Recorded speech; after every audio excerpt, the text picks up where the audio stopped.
เลยสิว่าสิออกกันลำได้แต่งตัวหยากก่อนลำเพิ่นอีกมันคือมีเวลามาว่ามันอย่างนี้ตกนรกว่ะขาหนึ่งอยู่ในนรกเดี๋ยวก็ขาหนึ่งจักสิเป็นเปรตหรือจักสิเป็นเดรัจฉานเด้อธรรมดาบอกแต่ว่าเวลาใดฝึกหัดปฏิบัติอยู่ในลมหายใจเลยให้แน่แค่นั้นเทวดาก็พ่มอยู่แต่แบบนั้นนั่นแหละส่วนที่แต่งตัวแล้วอยากก็บักลำเพิ่นอีก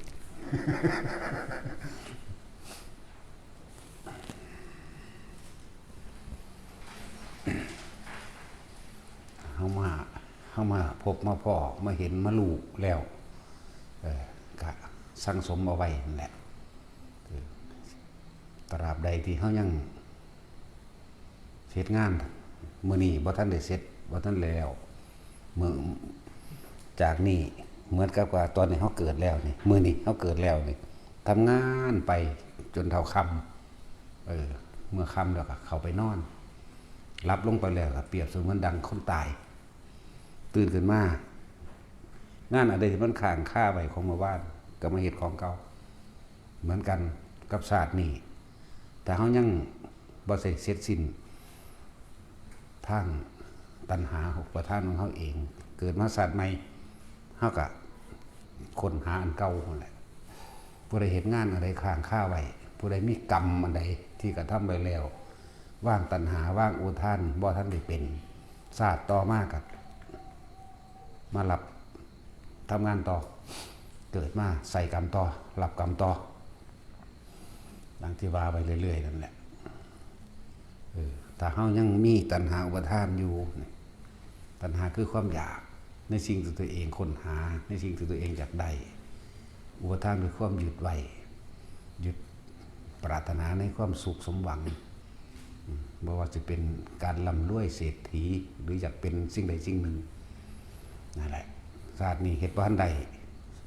ศาสตร์ต่อไปก็ต้องกลับมาเฮ็ดอยู่อันเก่าของเก่า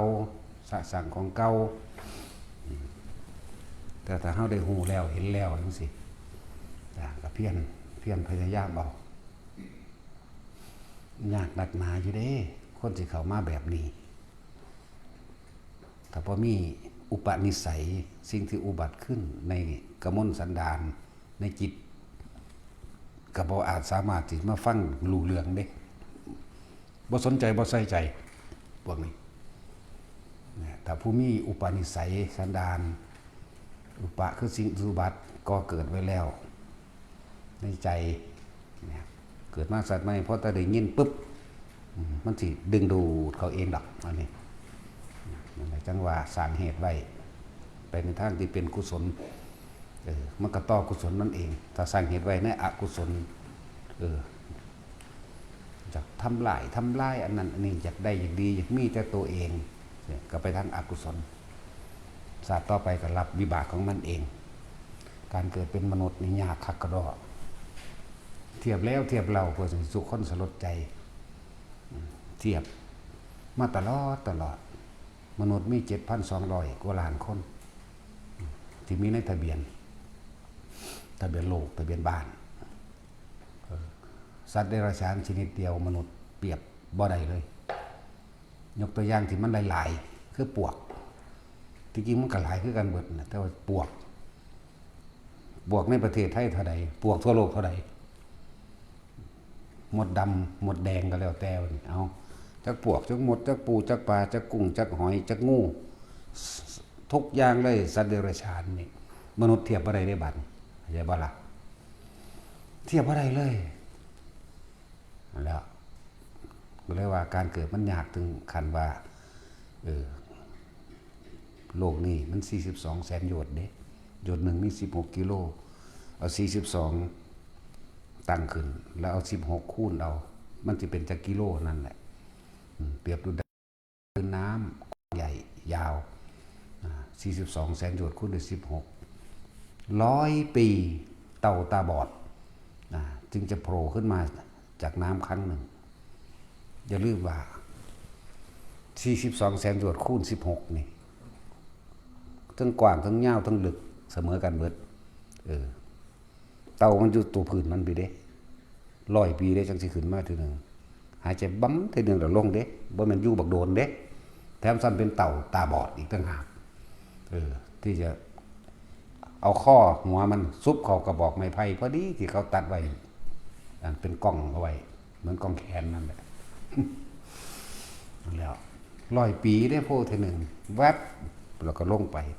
ยามใดมันสิแวบซุบเข้าเลยสัตว์แถมซ้ำทั้งเต่าตาบอดอีกแล้วจึงว่าเปรียบเทียบมนุษย์ใน 7,200 ล้านคนกับสัตว์เดรัจฉานนี่อันใดหลายกว่ากันนั่นบ่ล่ะแล้วสัตว์เดรัจฉานทุกชนิดบาดนี้โอ้แต่ว่านั่นบัดนี้ระหว่างแม้กระทั่งว่าระหว่างมนุษย์กับสัตว์เดรัจฉานรวมกันแล้วยังไม่ได้เสี้ยวหนึ่งของสัตว์นรกโอ้ยเอาไปเทียบกันบัดนี้เปรียบเสมือนดุจดังว่าปลายเข็มจิ้มลงในแผ่นดินนั่นสัตว์นรกคำว่าเปรตและคำว่าพวกสัตว์นรกนั่นแหละสัตว์นรกกับเปรตร่วมกันแล้วก็ว่าโลกิยะนรกนั่นแหละนั่นแหละยังไม่ได้เสี้ยวหนึ่งเปรียบดูว่าปลายแห่งขนจามรีนี่หรือพวกเขาอาจจะบ่จักจามรีคือกวางขนกวางหรือเนื้อทรายเขาว่ากันจิ้มลงในแผ่นดินนั่นแหละเทียบแบบนั้นสั้นเอาบัดนี้สัตว์เดรัจฉานนี่กับสัตว์นรกนั่นมาร่วมกันแล้วเรามนุษย์แค่นี้มันนับได้อยู่นี่ว่าจึงบอกว่าความยากของการเกิดเป็นมนุษย์แต่ว่าสิ่งที่ยากยิ่งกว่าการเกิดเป็นมนุษย์อีกคือพระพุทธเจ้าสิได้อุบัติขึ้นมาแต่ละพระองค์แม่กว่าเพิ่นสิบำเพ็ญเพียรพยายามมาเรื่อยแบบเร็วที่สุดเมื่อได้รับรัฐพยากรแล้วอสงไขยแสนกับเร็วที่สุดได้นี่ก็แปลว่าไม่สงไขยมาจากคำว่าสงเคราะห์ไม่อาจสามารถสงเคราะห์นับรวมกันได้1อสงไขยก็ยังนับบ่ได้ยังมาว่า4อยู่ โอ้ยเนาะนี่สำหรับพระพุทธเจ้าเฮา แล้วอีกประเภทหนึ่ง8มันได้บาทนี่เมื่อได้รับพุทธพยากรแล้ว8อสงไขยอีกประเภทหนึ่งประเภทโดริยติกะใส่ความเพียรความพยายามเอาอกเอาใจคนเอาอยากให้คนได้ทำเนาะ16อสงไขยแสนกับนับรวมเอาดีสมว่าบัดนี้นับแบบเริ่มต้นตั้งแต่ปฐมเหตุแห่งการปรารถนาของพุทธเจ้าเฮานี่องค์ปัจจุบันเฮานี่20จากบ่เริ่มต้น20อสงไขยแสนมหากาพย์อีกยังมีแถมอีกเด้เอ้ยบ่จักได้ดอกจักว่าล่ะบัดนี้อีกองค์นึง40อสงไขยประเภท8ประเภทสัทธาธิกะเนาะ40อสงไขยกระแสนมหากาพย์อีกประเภทหนึ่ง80อสงไขยแสนมหากาพย์อีกโอ้ยเป็นจังได๋สัตว์ก็จะเกิดขึ้นได้แต่ละพระองค์แม้นขนาดว่าเพิ่นว่าพระพุทธเจ้าเกิดมาหาประมาณไม่ได้แล้วนั่นอาจารย์ว่าล่ะขนาดว่าหาประมาณไม่ได้ดุจดังว่าเม็ดทรายนี่ทะเลนี่แล้วพวกเฮาอยู่ชายเป็นขี้กระเติกอยู่ทางใด เป็นหมดเป็นแมงอยู่ทางใดเป็นแมงสาบอยู่ไสเป็นไม้ขี้เหี้ยนอยู่ทางใดเป็นไก่เป็นโลกหาอยู่ทางใดเนาะเป็นปวกเป็นหมดดำหมดแดงเป็นไห้อยู่ไสคือบ่เห็นเพิ่นเนาะนั่นแหละที่ว่าความยากที่สุดเลยก็คือความเกิดเป็นพระพุทธเจ้าแต่เป็นคนก็ยากในระดับนึงระดับยิ่งยวดยิ่งยวดนี่คือความเกิดเป็นพุทธเจ้าขนาดนั้นแหละเดี๋ยวจังว่าเฮาเปรียบเทียบสระลึกในตนเองแต่ว่ามันเป็นเรื่องเหมือนกับเรื่องอจินไตยเป็นสิ่งที่ขาดคิดบ่ถึงเพิ่นเลยว่าบ่ต้องไปคิดหาเหตุผลมาสรุปมันดอกมันเป็นอจินไตยเป็นสิ่งที่บ่ควรคิดเนาะ ก็ในเมื่อเห็นพระธรรมแล้วก็เอาพระธรรมหลุดไปหยังเป็นไงเนาะตอนนี้เป็นคนอยู่นี่บัดนี้เอาเฉพาะคนบัดนี้รวบรวมมาแล้วคนที่เข้าถึงพุทธะแท้ๆมันสิมีจักคนเดี๋ยวนี้พอล้านบ่เดี๋ยวนี้เห็นบ่ซั่น7,200 ล้านจักเอาจักล้านนึงนี่พ่อบ่นี่บ่พ่อเด้อบ่ธรรมดาเด้พุ่นเลบานอนอิสราเอลฝรั่งอังกฤษต่าง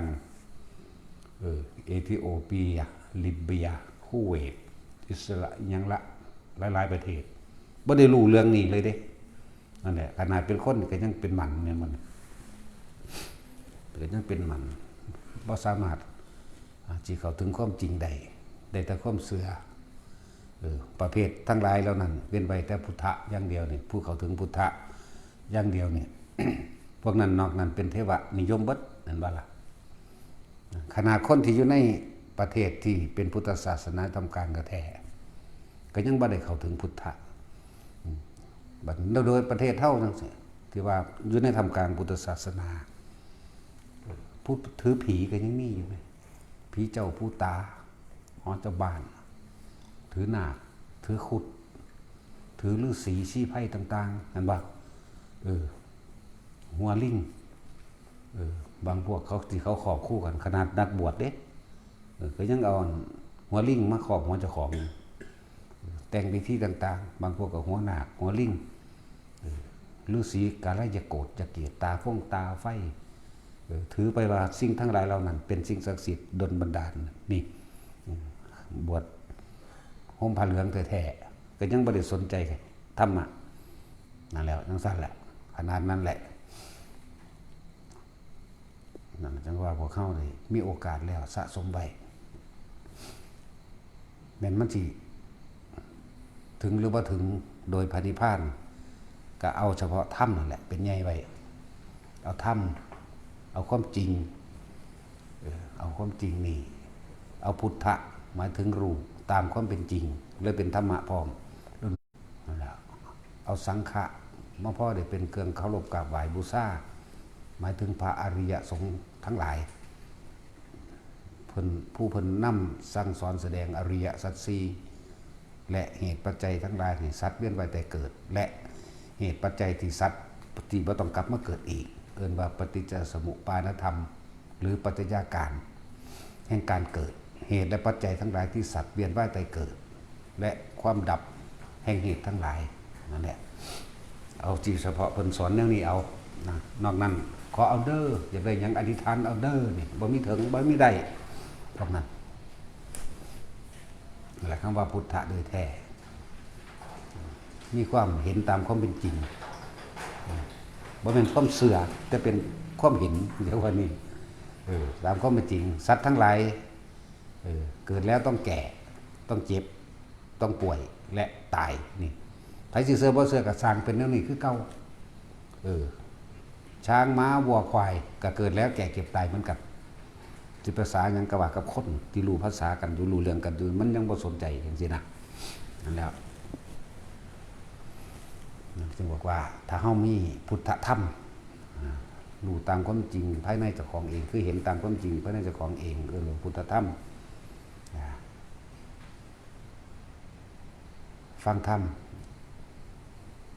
การได้ยินได้ฟังเป็นเหตุให้การคิดเป็นเหตุให้การเปรียบเทียบและสรุปผลจริงเท็จประการใดตัวเองกับใครควรวิจารณ์ด้วยตนเองเนาะนั่นแหละรู้เหตุรู้ปัจจัยของมันแล้วก็บ่เชื่อว่าเทพเจ้าพระเจ้าหรืออินพรหมยมยักษ์ผีสางนางใหม่สิ่งศักดิ์สิทธิ์ทั้งหลายสิดลบันดาลสุขและทุกข์ให้คนใดหายขาดจากสิ่งเหล่านี้ออกไปเลยบ่โดนเด้แต่ผู้ใดมีสัมมาทิฏฐิเกิดขึ้นคือเห็นตามความเป็นจริงเนี่ยบ่โดนดอกนั่นแหละแต่ส่วนมากความโลภบังตาเลยต้องแสวงหาสิ่งที่มาป้องกันตัวเองความโลภบังตาความอยากได้ของคนบังตาความเชื่อเกิดขึ้นและหนทางของการหากินของคำว่าเดรัจฉานวิชามั่งหรือติรัจฉานกถามั่งการหากินอย่างสัตว์หรือการหากินด้วยความหลอกลวงก็มาเดรัจฉานวิชา หรือไสยศาสตร์นั่นแหละเข้าใจว่าล่ะจะเกิดความทำมาหากินแบบนั้นก็เอาความโลภหลอกความโลภกันนั่นแหละแต่คนที่มีพุทธธรรมแล้วเนี่ยทำตามคำสั่งสอนพุทธเจ้าพวกนี้สิบ่โดนดอกเพราะมันเห็นตามความจริงมันสิบ่งมงายมันสิบ่หลงเสือมันสิบ่มีความคิดถึงเวลาตกทุกข์ได้ยากสาธุเด้อเทวดาอินพรหมเอ้ยบ่มีตาบ่มึงบ่เห็นกูทุกข์กูยากกูร้อนกูหนาวกูเจ็บกูป่วยนั่นนี่บ่ดลบันดาลนั่นนี่ว่าไปเด้นั่นยังมีความเชื่ออยู่เห็นบ่ล่ะสิไปว่าหยังก็ไปถือเอาเดรัจฉานบัดนี้คือจังพญานาคพญาครุฑเดรัจฉานเด้หรือพญาวานอนหยังต่างๆอยู่มาซุบใส่หัวอยู่นักตื้มเข้าไปอีกไปซักขี้เกียม2 หาง 3 หางเข้าไปอีกให้มันเป็นของดลบันดาลให้ต่อของใดมาซึ่งทรัพย์สินเงินทองโชคลาภไล่เข้าไปอีกอย่างนั่งกกนั่งกวักเพื่อให้เขากวักเรียกเงินเรียกทองมันบอกกับเอียงกุมารทองจังสินะสารพัดแต่เสียเอาสิ่งอื่นมาปกป้องคุ้มครองเจ้าของตลอดทั้งการดลบันดาลให้ตัวเองร่ำรวยทุกคนก็คิดตามความเป็นจริงเลยเต็มเฮือนอยู่เป็นคือบ่พากันพังถิ่มเนาะเป็นหยังคือเบาถีมพวกเจ้าได้เสียเงินซื้อถูกซื้อเทียนพวกเจ้าได้เสียเงินซื้อมาไล่ดอกไม้พวกเจ้าเสียตื้มเก่าๆได้นั่นน่ะเพิ่มขึ้นเสียเงินเพิ่มขึ้นบางพวกก็ซื้ออ่างน้ำพญานาคว่ะแล้วก็เสียบปลั๊กเสียบไฟใส่ให้มันพ่นน้ำมันให้มันมีฟองให้มันมีดูแก้วมุนหลุ่นๆบ้างเนาะจังซั่นแหละมันเสกยังให้ได้เหรอมันไม่ได้เสกนั่นแหละความเชื่อเพราะว่าความโลภพาเป็นพาเหตุไปพวกเจ้ากำลังแสวงหาความร่ำความรวยตายไปได้บาดนี่ตราบใดที่ยังบ่ทันได้ว่างตัณหาในความอยากใดอยากดีอยากรวยนั่นแม่นบ่ตายไปเกิดมาสัตว์ใหม่ก็มาหาอันเก่าอย่าคิดว่าสิเกิดเป็นคนได้บาดนี่ประเภทนี้นะบ่ได้เป็นคนเด้แล้วเขาจะคิดได้ว่าสิได้เป็นเทวดาพวกเจ้าถือตำๆแม่นบ่ล่ะนั่นแหละเมื่อใดก็เอาแล้วจุดธูปจุดเทียนขึ้นทองคาถานั่นทองคาถานี่พอขายของก็คือกันตอนได้ดอกจุดธูปก็ดีน้ำแดงน้ำเขียวน้ำแหล่มีเบิดอีหยังก็ดีผูกฝ่ายดำฝ่ายแดงผูกผ้าเขียวผ้าฟ้ามีเบิดเนาะนั่นแหละเงินคือพวกมีความเชื่อว่าเขาจะโดนบันดาลว่าเขาจะเรียกลูกค้าบางพวกก็ไปซักมันว่าล่ะสะเลกาลินหมาบางทีนะเนาะเดี๋ยวบางนี้แต่อีแหล่ๆครับเพื่อหาซักง่ายบุกสันจากให้คนรักคนหลงหน้าท้องหน้าดากเนาะเจ้าของรักเจ้าของหลงได้นั่นทั้งไปหาแนวจังสันมาเห็นบ่เพราะว่าความบ่รู้ตามความเป็นจริงไม่รู้นี่เป็นอวิชชาแล้วบ่แม่นพุทธะแปลว่ารู้มันก็เลยอย่างบ่รู้ความจริงตัวเองกระทำสิ่งอันใดไว้ย่อมได้รับผลของสิ่งที่ตัวเองกระทำเอาไว้กัมมุนาวัตติโลโกพากันเว้าเล่นเนาะแต่ว่าบ่ใครควรให้มันถึงความจริงกัมมุนาวัตติโลโกนาทิกัมมังสมังพลังจังซี่แรงใดจะเสมอด้วยแรงกำบ่มีดอกเนี่ยก็บ่ได้พากันเข้าใจแต่ว่าเวลาศูนย์คนมาโอ้ยสวัสนั่นแน่ยังได้กรรมสิสนองมันก็ว่าเด้ก็เว้าอยู่เด้เว้าด้วยความโลภเว้าด้วยความโกรธบ่ธรรมะอีดอกถ้ามันศูนย์หังบ่แม่นธรรมะแท้ๆบ่เป็นธรรมะฝ่ายกุศลนะเป็นธรรมะฝ่ายอกุศลพวกนี้นั่นแหละไผสิเชื่อบ่เชื่อก็สร้างเกิดแล้วก็แก่เก็บตายคือกันนั่นแหละไผสิเชื่อหรือบ่เชื่อก็สร้างเฮ็ดสิ่งใดได้สิ่งนั้นเห็นบ่ล่ะเมื่อวานนี้เฮ็ดหยังไว้มื้ออื่นก็เฮ็ดต่อแม่นบ่ก็เฮ็ดสิ่งใดได้สิ่งนั้นนั่นแหละแต่ธรรมะเสมอภาค เบิดทุกชีวิตสรรพสัตว์นะเกิดแล้วแก่เก็บตายเสมอกันบ่ได้เลือกเด้ว่าคนบ่สัตว์บ่ได้เลือกนกเด้บ่ได้เลือกสร้างหมาเด้เต่าเด้เหมือนกันหมดเกิดแล้วแก่เจ็บป่วยตายแต่ว่าความคิดที่พวกเขากำลังหลงงมอยู่นั่นมันหยังนั่นแหละตัวพระเกิดพระตายคือความคิดที่หลงงมคิดเรื่องนั้นเรื่องนี้สิเอาแบบนั้นแบบนี้เป็นนั่นเป็นนี่อยู่นี่เนี่ยตายข้างฆ่าในสิ่งที่ตัวเองกำลังหาอยู่ตายด้วยความอยากด้วยความโลภไปเป็นเปรตเมื่อโลภแล้วบ่ได้โมโหแม่นบ่ได้ดังใจโทษคนนั้นเป็นน้ำนี้นั่นเป็นน้ำบักนี่เป็นน้ำฝนตกหลายโพดน้ำท่วมเป็นน้ำแดดร้อนเกินไปหรือไฟใหม่นะสารพัดตายด้วยความโกรธไปไหนนรกจะฮู้สวรรค์ก็ให้ฮู้ตอนที่เป็นคนนี่แหละจะฮู้นรกก็ให้ฮู้ตอนเป็นคนนี่แหละเข้าใจบ่ล่ะตอนที่มันมีสติปัญญาดีๆที่สามารถเลือกกระทำได้ ตอนนี้เขาเกิดมาแล้วเขาบ่อาจสามารถเลือกเกิดได้แต่มันเกิดมาแล้วแต่ด้วยกายสังขารวจีสังขารมโนสังขารใดความคิดนั่นแหละเป็นไงจากบ่ล่ะความคิดเป็นไงถ้ามันคิดดีแล้วมันก็ทำไปตามดีไปตามความจริงนั่นแหละสมมุติคนบ่จักดีจักเลวดอกต้องบอกแปลออกมาอีกแบบนึงดีของเขาคือว่าได้ด้วยวิธีการใดก็สร้างถือว่าดีบารมีของคนก็คือว่ารวยหรือคมเห็นคนใดนั่นเห็นว่าเขาบารมีเงินหลายรวยมันไปโกงมากกับว่าบารมีโลดนะแล้วก็จักยังนะอย่างสั้น ผู้ใดยังบ่ทันได้ว่างตัณหาศาสตร์ใหม่มากก็หาอันเก่านั่นแหละ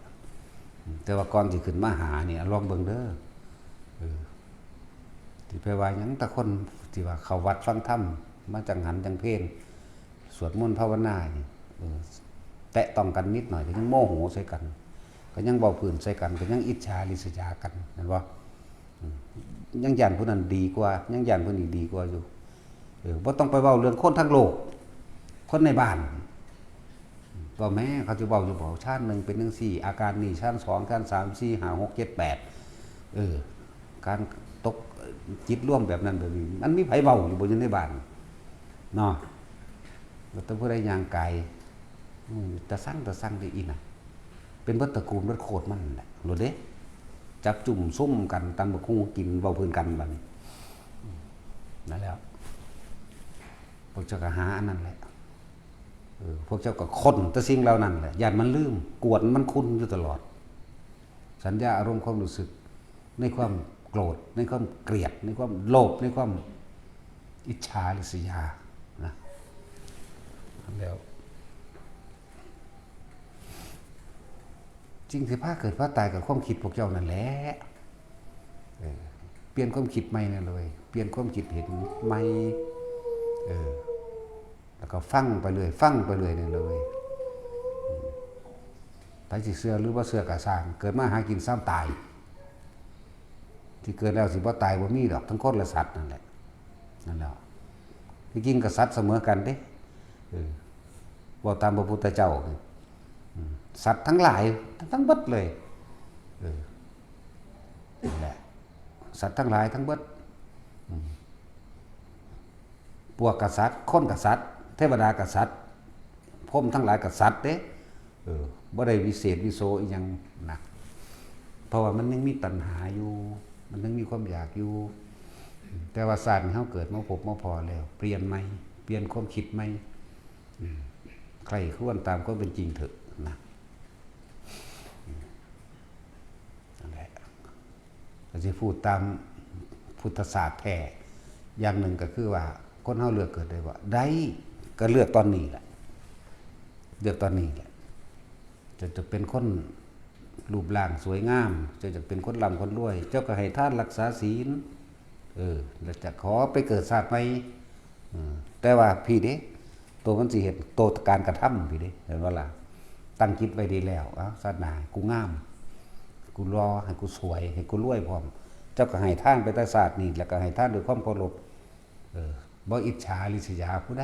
เห็นว่าซั่นเห็นผู้ใดก็เป็นตาฮักรักเสมอผู้อื่นรักผู้อื่นเสมอด้วยตนนั่นแหละ ถ้าเรารักตนเองจริงๆแล้วล่ะก็เราจะไม่ทำร้ายใครเลยเด้เพราะการทำร้ายบุคคลผู้อื่นก็คือการทำลายตัวเองการมีเมตตากรุณากับบุคคลผู้อื่นก็คือการมีเมตตากับตัวเองการให้อภัยผู้อื่นก็คือการให้อภัยตัวเองนี่ถึงบุคคลผู้นั้นจะไม่ให้อภัยเราก็ตามแต่ว่าล่ะหรือนั่งอย่างพระพุทธเจ้าอภัยให้ได้นั่งกินจมานาฬิกาเห็นบ่แต่นั่งกินจมานาฬิกามันบ่ยอมรับความจริงแล้วมันก็บ่อภัยพร้อมก็ถึงเป็นดินสู่ไปซั่นแล้วเห็นบ่ล่ะแล้วก็นั่งอย่างอีกด่าพระพุทธเจ้ามาคันธิยะเห็นบ่ล่ะขณะพระพุทธเจ้าซอยเต็มที่แล้วก่อนที่ใจขาดทำพุทธนิมิตให้เกิดขึ้นเพื่อสิให้สำนึกได้ไงมันยังบ่สำนึกมันยังด่าต่ออีกเป็นน้ำบักฮานี่แหละว่าซั่นเฮ็ดให้กูเป็นแนวนี้นั่นจังซั่นแล้วเขาก็ไถตัดขาดจุดตายซั่นตัวบาดนี่จังซั่นแล้วนั่นจังหวะว่าไผสิอภัยเฮาบ่อภัยเฮาก็สร้างบ่จำเป็นต้องไปอธิบายใดๆทั้งสิ้นบ่ต้องให้ผู้ใดมาเข้าใจปล่อยแมงเลยเห็นบ่ล่ะเฮาสิไปกวนมันคุณขึ้นมาเฮ็ดหยังสิ่งเหล่านั้นนี่เฮามาตั้งใจในปัจจุบันเฮานี่ใช่บ่ล่ะนั่นแหละเขาบ่อภัยก็สร้างเขาแล้วมึงสิตามกูเท่าใดมึงก็ตามไปติคือเทวทัตตอนเป็นพ่อข้ากำดินมากำนึงนั่นกูสิตามจองล้านจองผานมึงกูสิตามน้ำขามึงจนกว่าตราบเท่าเม็ดดินอยู่ในมือกูซั่นบ่ทันได้เบิดอยู่ในเม็ดดินจักบ่ทันเบิดเด้นั่นมันวานกันทั้งฟ้ามันอธิษฐานตั้งใจมุ่งมั่นสุดจุดหมายว่ากูสิตามขามึงเข้าใจบ่นี่แล้วเบ็ดดินถึงวันได้เบิดอยู่พุทธเจ้าไปนิพพานเทวทัตอยู่ในมหาเวกีเดี๋ยวนี้แสนพระพุทธเจ้าโอ้ยสมณะมึงบักฮานี่เนาะสั่นแล้ว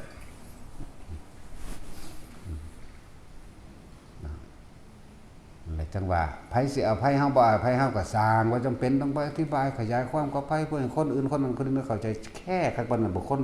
นั่นบ่ล่ะเฮายังบ่ได้แค่นั่นแหละแต่หิแมงบ่เด้มึงบอกกูว่ากูด่าโคตรพ่อโคตรแม่ปู่ย่าตายายมึงผอมคนลุงป่าอ่าวน้ำเนาะมึงเสียดกูหลายมึงก็ไปผูกคอตายเนาะเช่นต้นไม้บอกกูพร้อมเด้อบ่ซั่นกูบ่เชื่อแต่เครียดแต่สั่งต้องเขียนต้นไม้บอกแต่ก็ต้องเฮ็ดให้เบิ่งพร้อมแน่เอาสิเงิดที่บอกนั่นแหละว่าทุกคนจะไปแค่ปากคำผู้อื่นหลายในเมื่อสิ่งที่พวกเฮาเดินทางเข้ามาเพื่อสิให้ทานเพื่อสิรักษาศีลเพื่อสิฟังธรรมเพื่อสิปฏิบัติธรรมเพื่อสิบวชเป็นภิกษุสงฆ์เพื่อสิเป็นภิกษุณีหรือแม่ชีแม่ขาวทั้งหลายไปอธิบายพวกนั้นพวกนี้เข้าใจเฮ็ดหยังในเมื่อตัวเองไม่เคยคิดทำร้ายเบียดเบียนผู้ใดผู้หนึ่งเสียชีวิตและทรัพย์สินก็จำเป็นบ่ล่ะนั่นแหละตัดสินใจมาตัวเองต้องเป็นผู้นำตัวเองสอนมาตลอดแนะนำให้ตลอดเราต้องเป็นผู้นำตัวเราเองเด้บ่แม่นผู้อื่นเป็นผู้นำความคิดเจ้าของน่ะนำตัวของมาโลดนั่นแหละหรือว่ามโนปุพังมโนมยามโนเศรษฐาใจเป็นใหญ่ใจเป็นประธานเจ้าสิสำเร็จหรือเจ้าสิล้มเหลวกับเพราะว่าใจเจ้าเองนั่นแหละนั่นแหละความคิดนั่นแหละคิดยากหลายจะไปแปลกันทำหลักการมันนั่นแหละ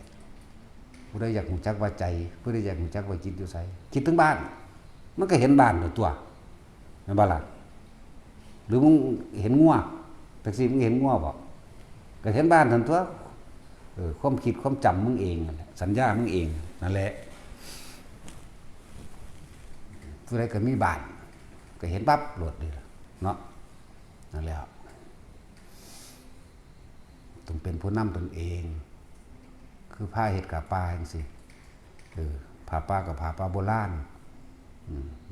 เจ้าสิมีผ้าเข้ามาก็ตามเจ้าสิมีผ้าเช็ดหน้าเพิ่นก็ตามเป็นผ้าป่าทั้งนั้นเอาไปพาดเป็นน้ำปลาตะเกามันถ่าเนาะมันล่อมันมีความหวังหรือบางที่ก็ถึงบังคับผู้นั้นเป็นประธาน ผู้ที่เป็นประธานเนี่ยสิให้ผู้อื่นเป็นประธานเห็นอย่างตนคือบ่เป็นประธานแห่งตน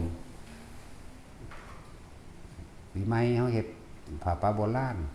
แล้วก็ต้องเป็นประธานแห่งตนอยู่แล้วบ่ต้องมีผู้ใดมานำเลย นี่นำธรรมะนี่บ่แม่นหลวงพ่อนำอีกต่างหากเด้เอาธรรมะเอาความจริงมานำตนเองเด้หมายความนี่บ่นำไผเด้มีแต่เอามาบอกจากบ่ล่ะพระพุทธเจ้าพุ่นเด้เพิ่นแสดงมาก่อนเนาะนั่นแหละก็เลยว่าทุกคนจงเป็นผู้นำตัวเองอย่าให้ผู้อื่นนำตัดสินใจผิดพลาดหรือถูกต้องแบบใดกับตัวเองนั่นแหละเป็นผู้นำตนเองเด้เจ้าสิล้มเหลวกับใจเจ้าพาไปเองเด้เจ้าสิสำเร็จกับใจพวกเจ้าทั้งหลายเองเห็นบ่ล่ะบ่แม่นผู้อื่นเฮ็ดให้เด้จะไปโทษไผเนาะแต่มันดีมาเกิดหาแม่มันหยังแม่นบ่ซั่นนั่นแหละจะไปโทษผู้อื่นแม้ถ้าเจ้าของดีก็ดี ส่วนมากก็ไปแบบนั้นนะต้องฟังแล้วก็ไปใครคนพิจารณาเปรียบเทียบจะเห็นตามความเป็นจริงหรือปลอมก็สร้างเด้เนาะเฮาก็เป็นแต่เพียงผู้แนะซื่อๆเฮ็ดเอาตัวบาดวิธีการสอนก็บ่แม่นมาคิดเอาเองอีกก็เฮ็ดน้ำเพิ่นมั้ยจนเป็นประจักษ์พยานแก่พระองค์ใดพระแห้งแล้วมั้ยบ่ได้แค่ไผเด้กูเห็นเอาเองกูเว้าเอาเองนั่นบ่ล่ะจังซั่นแล้วเป็นประจักษ์พยานแต่ว่าทั้งนั้นก็ส่วนมากเว้าเรื่องลึกลับซับซ้อนก็เว้าตามที่เจ้าของเห็นมานั่นแหละถ้าเว้าเรื่องผู้อื่นมันสิไปฮู้บ่มันบ่ได้เป็นจิตวิญญาณเขามันบ่ได้ไปนำเขาแม่เนาะกูฮู้มึงเป็นนั่นแหละโลดล่ะถ้าทางโลกมันอยากให้ผู้อื่นเชื่อเจ้าของเนาะมันว่าแท็กซี่มึงก็ฮู้ผู้อื่นเบิดนั่นแล้วมึงบ่ฮู้ตัวมึงเองนั่นแหละแต่บ่ฮู้ตัวเองเอามึงสิไปฮู้อีหยังได้นั่นแหละกันเขายอมรับความเห็นเจ้าของเป็นขึ้นมากูฮู้จักเบิดนั่นแหละกูฮู้มึงเบิดนั่นแหละว่าเด้มาเกิดหาแม่บ่ก็ล่ะแต่คือหลายๆคนฟังหลวงพ่อเว้าพระอีหยังคือเว้านี่คือว่าบ่ม่วนก็กูบ่แม่นพระเป็นจังเว้าอยู่กูบ่แม่นหยังจักอันจักอย่างแล้วแต่สูสิใส่ชื่อมันเนาะมันสั่นตัวใส่ชื่อวางได้ก็เป็นน้ำสูนั่นแหละบ่ม่วนว่าซั่นเดี๋ยวม่วนก็ไปฟังบักลำเพิ่นพุ่นตัวหมกหวกอยู่ทางใดยังแนวมันล่ะ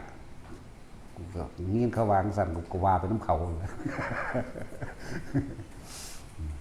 สั่นแล้วแต่ม่วนก็ไปหาฟังเพลงฟังได้ความจริงก็ได้เด้เข้าใจว่าล่ะฟังได้ความเกลียดก็ได้เด้ทุกสิ่งทุกอย่างมีทั้งโทษและประโยชน์เป็นของกลางบ่ได้ขึ้นอยู่กับผู้เว้าบ่ได้ขึ้นอยู่กับเสียงนี่บ่ได้ขึ้นอยู่กับความหมายตัวเองเป็นผู้ใส่ความหมายเองเข้าใจว่าล่ะเว้าบ่ม่วนก็เจ้าใส่ความหมายของบ่ม่วนเองเว้าม่วนเว้าดีก็เจ้าพวกเจ้านี่เป็นผู้ใส่เองนั่นบ่ล่ะทุกสรรพสิ่งเป็นของกลางที่ว่างอยู่ในโลกมีดเอาไปฟันไม้ก็ได้ฟันบักฮุงก็ได้เนาะเอาไปฆ่าคนก็ได้เด้บัดนั่นขึ้นอยู่กับหยังว่าจิตความคิดเห็นตามความจริงที่เป็นกุศลหรือบ่เป็นกุศลก็ขึ้นอยู่กับผู้ใช้นั่นแหละจังว่าใครควรโดยตนเองตัวรถเฮาขับไปส่งคนก็ได้เฮาขับไปลักของก็ได้หรือเฮาขับไปรับไปส่งของที่มันเป็นประโยชน์ก็ได้เห็นบ่ซั่นรับส่งคนมาฟังธรรมมาทำบุญมาปฏิบัติธรรมก็ได้แม่นบ่ล่ะขนของใส่อยู่กินอย่างอื่นๆมื้อนี้ก็นั่นแหละใส่เป็นโทษก็เป็นโทษรถมันก็อยู่ตลอดเดี๋ยวมันจะจอดอยู่หั่นใจคนไม่ได้เป็นผู้ขับมันเนาะมีดก็เหมือนกันกับใจคนผมได้เป็นผู้บังคับมันปืนก็เหมือนกันเด้ทุกอย่างนั่นแหละมันอยู่เป็นของมันขึ้นอยู่กับตนเองเด้อธรรมะมันก็มีของมันอยู่จังสั่นเด้มันทั้งบ่มีผู้นำออกมาบอกซื่อๆเห็นบ่ล่ะความจริงของสรรพสัตว์ทั้งหลายเกิดแล้วแก่เก็บตายทำอะไรได้สิ่งนั้นชั้นโลกเป็นไปตามกรรมสั่นแล้ว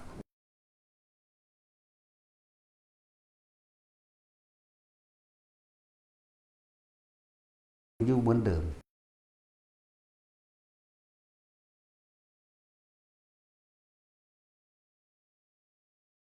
สัตว์ทั้งหลาย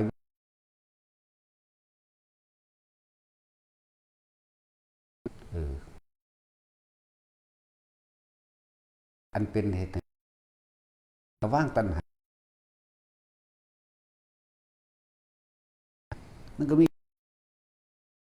เอาน้ำมาเบาหายากพระพุทธเจ้าเป็นต้นพวกเขาก็เลยเป็นสาวกะผู้เดินตามเท่านั้นนะแปลว่าผู้เดินตามนั่นหลังเขาเดินไปนั่มเพิ่นเขาก็เห็นคือเพิ่นตัวมันเห็นบ่ทอเพิ่นก็เห็นคือเพิ่นนั่นแหละเนาะกูบ่ยอมเด้กูจะเอาเห็ดทอกันมาได้กูบ่ทอกันบ่เอาบ่ยอมอยากว่าล่ะสั่นแหละพวกเขาก็เดินตามไปนั่นแหละเพิ่นเว้าเรื่องสวรรค์เขาก็เห็นน้ำเพิ่นเพิ่นก็มีวิธีให้พิสูจน์ของเพิ่นเนาะเพิ่นเว้าเรื่องนรกเขาก็เห็นคือเพิ่นเนี่ยก็เลยเป็นประจักษ์พยานให้เอิ้นว่าสาวกเห็นให้เหมือนพระองค์ตรัสรู้ใหม่ๆจุขังเขาชิจกูฏเห็นเปรตชิ้นเนื้อมั่งแม่นบ่ล่ะเห็นเปรตหมูมั่งเห็นเปรตกามั่งสารพัดเปรตตอนแรกเพิ่นบ่เว้าเพราะมีพยานเนาะบัดนี้พระโมคคัลลากับพระลักขณะพระโมคคัลลากันไปเห็นก่อนนี่แล้วยิ้มพระลักขณะเป็นผู้ถามเดี๋ยวไปถามต้นหาพระพุทธเจ้าก่อนจะจังถามยิ้มขึ้นพระโมคคัลลายิ้มอาวุโสท่านยิ้มเหตุอันใดหนอเรื่องนี้สิคลี่คลายต้นหาพระศาสดาไปบิณฑบาตมาแล้วสันแล้วก็สนทนาธรรมกันต่อคุยกัน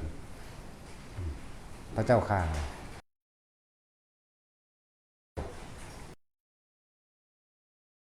อย่าง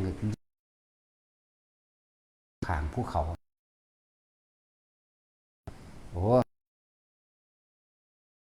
เปรตร้องเหมือนหมูไปชิ้นเนื้อคนเป็นรังที่เป็นไฟ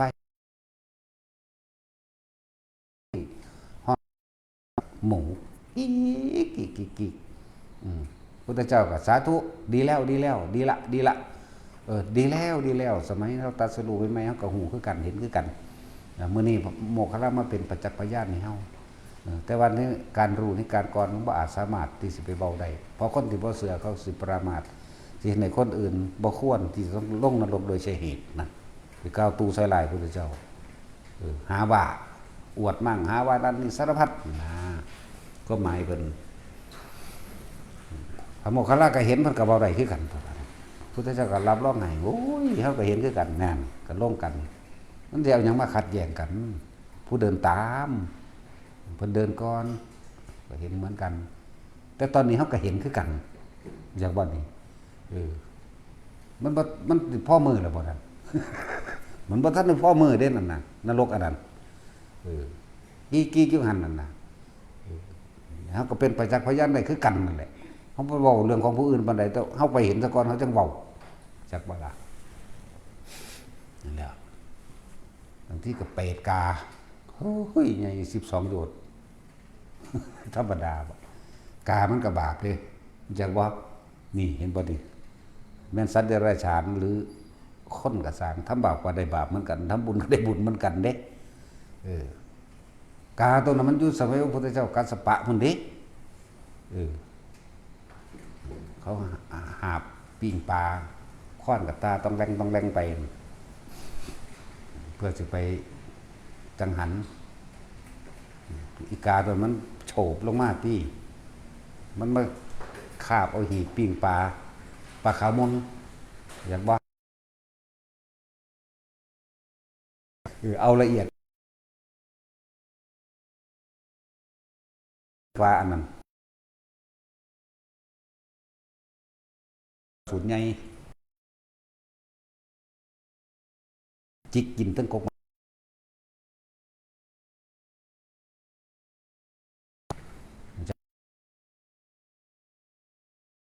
หยามบ่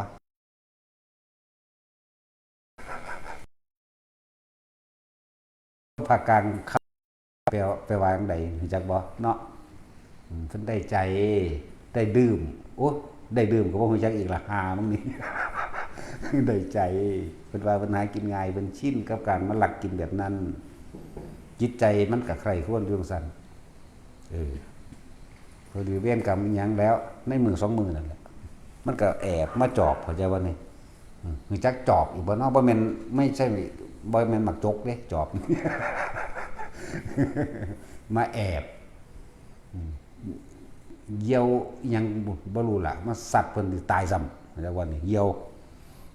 เจิดว่าวืดตำปกใส่กระงอนตายซ้ำด้วยจิตที่โลภจากวันนี้จิตที่โลภแถมซ้ำเอาของสงอีกตอนนั่นแหละเลยไปเป็นเปรตเป็นอยู่เท่าเดิมอีกไหมมันพระท่านพ่อมือเด้เป็นไงอันนั้น ว่าอายุสวรรค์อายุนรกอายุมนุษย์มันบ่เท่ากันจักบ่ล่ะแล้วตัวบักใหญ่ได้ล่ะ ยังซั่นล่ะมันสิกี่คาบตอนนี้ติมันขาดถอนไฟกรึบกรึบกรึบเข้าปากกลืนลงคอมันจากบ่นี้แล้วก็ไหม้จากข้างในมาไหม้ออกมาข้างนอกตายดับลงเกิดขึ้นไหมธรรมดาสัตว์เดรัจฉานทำบาปก็ได้บาปทุกสิ่งทุกอย่างมันมีจิตด้วยกันทั้งนั้นเข้าใจบ่นี่มันมีความคิดอยู่เด้มาเว้าเด้ว่าบ่มีความคิดสัตว์เดรัจฉานเห็นบางพวกว่าสัตว์เดรัจฉานไม่มีความคิดซั่นโอ้โหมีเป็นจังซี่บ่มีเห็นบ่ล่ะเพราะฉะนั้นสิหนีได้บ่มันก็มีความคิดมีสัญญามีความจำมีความกล้ามีความกลัวเหมือนกันตัวตั้งบางใดนั่นแล้วเดี๋ยวพวกเขาเคยไปยิงนกบ่ยังสติ๊กปืนบ่มีอยู่ไกลเนาะบ่ว่านกหยังก็ตามถ้ามียางสติ๊กมีปืนไปนำมึงอย่าฝันว่าสิได้ไกลมันบินไปล่ะแน่มันมีสัญญาบ่มันมีความคิดบ่ซั่นมันก็เห็นคือกันมันก็ได้มันก็บินหนีไปแล้วบ่ถึงอาจารย์บางพวกเปลี่ยนคำใหม่เด้เนาะสัตว์ไม่มีความคิดว่าซั่นหวีแต่มีตัวนึงสิบ่มีสัตว์เดรัจฉานเรางัวกับควายมันสิบอกได้จังได๋ครับมันบ่มีความคิดแหมมันว่าซั่นมันก็มีความคิดความจำตีมันศูนย์หมานี่คือกันมันบ่กวนมันดูหลายมันก็แอบไปซึ่งก็มีก็แก้แค้นขึ้นกัดคือกันตัวนั่นแล้วเห็นบ่ล่ะควายเฮาไถนาเนาะคือว่าแล้วเขาบ่เคยไถนาพวกนั้นแม่นบ่จะเคยเห็นบ่ สร้างมื้อนั้นเอาสิบ่เคยเห็นอยู่บ่เขาก็ยังบอกภาษามันได้เนาะนั่นแหละว่าสัตว์เดรัจฉานทำบาปก็ได้บาปทำบุญก็ได้บุญเหมือนกันกับคนนั่นแหละเพียงแต่ว่าสัตว์เดรัจฉานเป็นอาภัพบุคคลอยู่ในประเภทอาภัพบุคคลเด้ในปุกราบัญญัติ6นะไปพากันไปหาศึกษาเอาเองในอภิธรรมนะพระปุกราบัญญัติจากว่าล่ะโดยอาภัพบุคคลก็มีตั้งหลายแบบหลายอย่างนั่นแหละบัดนี้หมาไปเกิดเป็นเทวดาอะไรบ่เว้าในตำรามาเทียบมวยเว้าเรื่องลูกตาไฟแล้วนะแมวคักตัวนึงก็เลยเนาะทั้งหมาทั้งแมวก็บ่นั่นแล้ว ก็ยังนั่นล่อพระประเจกมาบิณฑบาตจำเอาภาพมาแล้วพอมาแล้วมันก็หอนบอกคนทั้งหอนทั้งเฮาเด้บอกคนโอ้ยสิไปจำพรรษาเด้อเราออกพรรษาเรายังเห็นกันไหมเด้อเนี่ยมันหัวอกแตกตายก็ยังไปเป็นผู้มีชื่อว่าโคสกะเทพบุตรอยู่จริงๆมันยาวกว่านี้ฮอด6-7 ศาสตร์คนดอกโคสกะเทพบุตรหังเบาซ้ำนี้มันยาวแล้วหมาตัวนั้นตายไปเป็นเทวดาดาวดึงส์แน่บัดนี้อีเกียดังวีอยู่นี่ก็มีตัวนึง นั่นอีเกียดังวีเข้ากับมีเด้แต่ยิ้มขึ้นคือว่านั่นเดียวกันเลยก็ต้องไปหาหลักกินหมึกสีดาแดง แต่จิ้มมันจักอีเกียดังวีบ่เจ้าเดี๋ยวนี้นั่นเด้แต่มันยิ้มขึ้นมันมันก็ยังขาบเก่าอยู่นะอีหาอยู่ว่าเนาะนั่นแหละมันฟังธรรมนี่ เวลายังมาแรงพระเพิ่นอยู่ในธรรมเนาะเพิ่นทำบัตรได้สั่นเสียงทำบัตรก็ม้วนไปเรื่อยจับจิตจับใจเข้าไปเลยเพิ่นก็ปล่อยตีนออกตัวจากการเกาะพนังธรรมตกลงมามงหนังหินตายธรรมสมัยซุมื้อนี่ก็ยังมาเกิดเป็นภิกษุ500จังซั่นตัวปลาดุกมื้อนั้นสมัยพระพุทธเจ้ากัสสปะคนเด้นั่นปลาดุกนั่นพระเพิ่นบวชใหม่เพิ่นกำลังฝึกหัดทองกุศลธรรมากุศลธรรมาเพิ่นฝึกหัดเทศแสดงธรรมพวกเฮาเว้าเข้าใจง่ายว่ากุศลธรรมากุศลธรรมาปลาดุกตัวนั้นมันก็เฟี้ยไปตามเรือนั่นเขาก็ข้ามแม่น้ำแห่งหนึ่งบ่กว้างปานใดดอกก็แม่น้ำห้วยบางกอกนี่แหละมันก็จื้อไปพอดีคนหาปลาสอมทรัพย์ตายซ้ำไปเกิดสวรรค์ไหมชาตินี้ก็มาเกิดเป็นภิกษุผู้มักนั่งสิริมาที่สุดโสเภณีนั่นแล้วพระพุทธเจ้าหูจักอุปนิสัยเพิ่นหูจักเพิ่นก็เลยเอาอย่าฝังอย่าเผาเด้อปล่อยไว้หั่นแต่จัก4-5 มื้อนี่จังเอิ้นคนมาเพื่อสิแสดงธรรมปลาดุกตัวนั้นก็มาเป็นภิกษุผู้กสันอยากศึกท่านบอกมึงไปนั่งอยู่นั่งหันเอาหัวเข้าติดเลยไปตัวญาติพระพุทธเจ้ามันก็เหม็นขึ้นเหมือนกันจะก็เดียวกับน้องบัวขึ้นเหมือนว่าสั่งนั่นก็แล้วเหม็นมันก็ใครควรพิจารณาในกุศลและอกุศลมันก็ใครควรไปควรก็เห็นอนิจจังทุกบรรลุธรรมเลยเนาะนั่นแหละนี่บอกเรื่องสัตว์เดรัจฉานทำบุญได้บุญมันอยู่ตรงไหน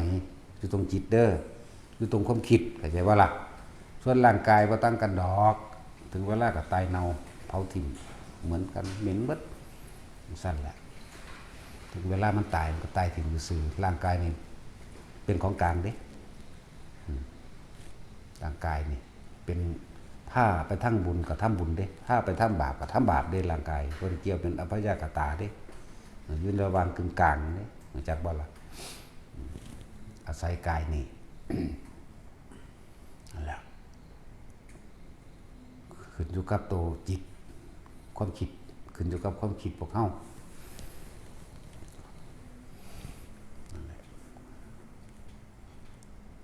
คนตรงนรกบ่หลายก็หลายเนาะเปรตบ่หลายสัตว์เดรัจฉานบ่เยอะเปรียบดูดังว่าขนโคกับเขาโคมันได้บาทเนี่ยสัตว์ทั้งหลายตายแล้วส่วนมากไปสู่อบายภูมิแน่มันบ่ซั่นพวกที่ไปสวรรค์เท่ากับขนโคแน่ทั้งสั้นแล้วก็เทียบเบิ่งดูเสือสิเป็นคนใดคนหนึ่งเนาะเขาง่วงมีจักเขา2เขามีจักขนแท็กซี่โอ้กูก็บ่บอกมึงคือกันนั่นแหละมึงสิเอานำกูของกูไปตอบมึงบ่ไปพิสูจน์เอาเองเนาะแต่กูบอกมึงก็สิเว้านำกูฮู้บ่ฮู้บ่ฮู้ว่ามึงสิเอาน้ำกูนี่แหละไปเว้ากูได้บ่เว้านั่นแหละคือจัง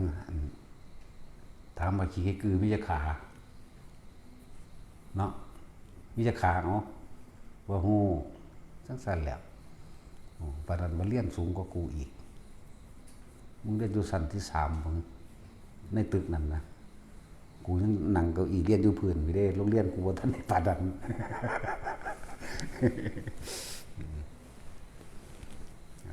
คือถามว่าวันเกิดดิผู้ใดเกิดวันใดฮู้จักอยู่บ่เป็นหยังสิบ่ฮู้ผมว่าดิเนาะฮู้จักบ่วันเกิดมึงวันใดมันคือว่าถามปู่ไว้แต่จังฮู้ก็ถามปู่ไว้อยู่ตัวหลายคนบ่เข้าใจเด้เป็นหยังสิบ่ฮู้เกิดวันที่เท่านี้เดือนนี้ว่าพศนี้เนาะถ้าเฮาถามว่าไผบอกพ่อกับแม่พวกพยาบาลเขียนไว้ขอมือซุมื้อนี้เนาะจังซั่นแล้วมันสิเข้าใจบ่ล่ะพวกบ่เคยฟังนี่แล้วถามว่าฮู้จักบ่ว่าเจ้าของเกิดเป็นหยังสิบ่ฮู้